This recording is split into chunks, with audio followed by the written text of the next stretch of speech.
folks, what's going on? We are back with movie number 18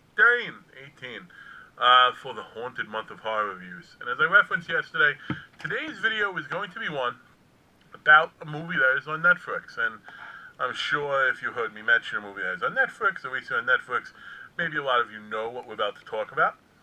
And the movie, number 18, is The Babysitter. This movie was just added on Friday the 13th, and I think I watched it Saturday the 14th. I can tell you this, Netflix, movies that debut on Netflix, horror flicks that debut on Netflix, I think they have a really good track record with. Like, I know they also just added Raw. I know that's been around, but I think this might be the first place it's debuting from a cinema standpoint. I might be wrong with that, which I will check that out. But I also know that, like, Hush a couple years ago was a great movie, for me, in my opinion anyway. You know, there's a lot of elements of suspense built up in that. But The Babysitter is depicted as more of a dark horror comedy of sorts. I mean, that's what it looks like. I just recently saw it, and I did a review for it too early in the month, so I thought about not necessarily doing this because they're close, but I did the movie Better Watch Out, which is also Babysitter and the kid. But this is essentially the exact opposite of Better Watch Out. Doesn't mean the exact opposite as it's not good, because, you know, I like that one. But in this case, the babysitter is the bad one, and the kid is the good one. Still chaos ensues. It's just, it is a lie to watch. It is a movie. I'm slowly trying to convert a friend of mine and make him into a horror fan. You know, he's very much anti-horror, and he is even in the group now, and he's interacting with me. He's coming along a little bit, trying to get what's the difference between horror and thriller, yada yada.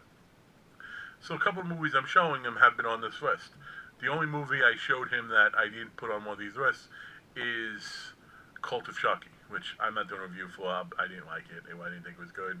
I thought there was a few really good one-liners in it, but aside from that, there's too many questions, and I'm not even going to try to ask, what does this mean? What does this mean?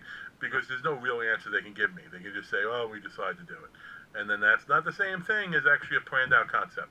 But this isn't about Cult of Chucky, it's about Babysitter. So, Babysitter premise is this kid who's 13, I believe, has a babysitter. Way too old to have a babysitter, in my opinion.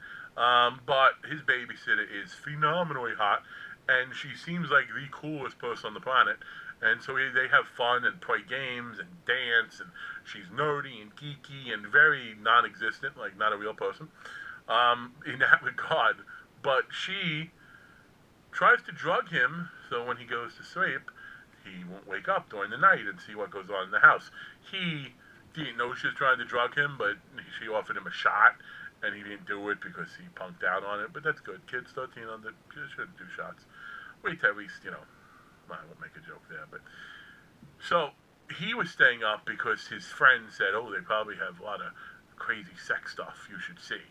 And it's like, no, I shouldn't, and he did. Unfortunately, the crazy sex stuff, aside from a spin the bottle viewing that had a very a scene in it that makes Cruel Intentions look tame, like the big thing he witnessed was a sacrifice. Watch the kid stabbed in the head, and that wasn't good. And because then they weren't going to sacrifice him. They were just using him for his blood. So that's why they want him drugged. And I'm already giving him a little more of the plot than I want to, but like, yeah, most of what I just said you get by looking at the trailer, so it's okay. But watching him have to fight off, essentially, just like I made comment, like a Dark Home Alone was what, you know, Better Watch Out was. This movie itself has some of those elements, like how is the kid going to defeat each of the individual people? Like, what's going to take place? You know, like, you know, how does he get this one? How does he get this one? Some of may not get shot in the tit. It does happen. You know, but it is a film that if you have Netflix and you even have mild interest in horror flicks and you like the good effects, and there was a lot of really good effects, I'm pretty sure they were practical effects. I could be wrong with that. If they was CGI stuff, then it was so good it looked practical, and I'm okay with it either way. But it is a flick, quick, fun ride. You get to see someone throw a car at a house. How often do you see a car thrown at a house?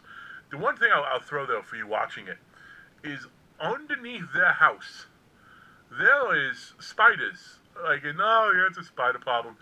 And they all look like freaking tarantulas to me. Like, I don't No, if I could live in that house that had nothing but tarantula-looking creatures, like spiders so big they put out mice traps for them. Like that to me shouldn't be a thing you're just nonchalant about. Like that should be a thing where, well, honey, either clearly we got to move or we just got to, burn the bottom of the house down. Like, but aside from that weird element, which will come into play, otherwise they wouldn't have introduced it and I wouldn't have talked about it. It's a great film. So, movie number 18 for October, haunted month of horror reviews, is The Babysitter, is on Netflix, is streaming. There is no reason in the world for you not to watch this movie if you're a fan of the genre, because it is an excellent, excellent piece of genre. I would say if you watch this movie, then go watch Better Watch Out afterwards, because there's such a fun juxtaposition between the two and some of the stuff they do. That's right, folks. I hit you with juxtaposition. Thank you. Comment, subscribe, all that fun stuff down below. And as always, check out the next video. As far as movie number 19 goes, I think I'm going to go deep into my personal favorites, and it's going to be one that I am very, very high on. Thank you, folks. Have a good one.